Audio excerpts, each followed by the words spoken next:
السلام عليكم ورحمة الله وبركاته. waxaan kula kulmay dhagax goore Mr. Cabdixakiin oo ka magac dheer UK.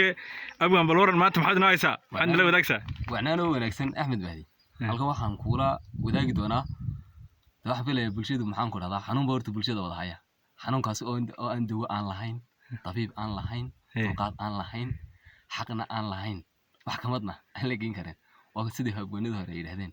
xanuunkaas waxaan filayaa maansada. Muxuu yahay marka xanuunkaas? waa jacaylka baalka leeyahay.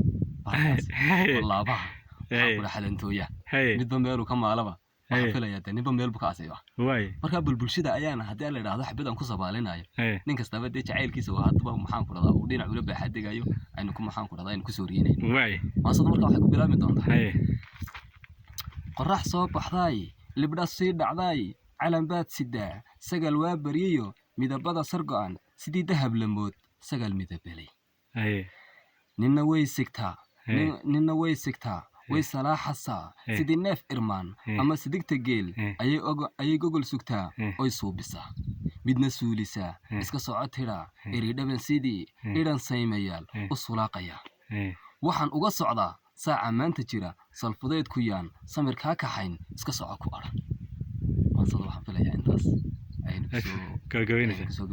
ما شاء الله وما سأدي هذا قالية رنتي أدي هذا عجيبة أد بعد ما سنتهي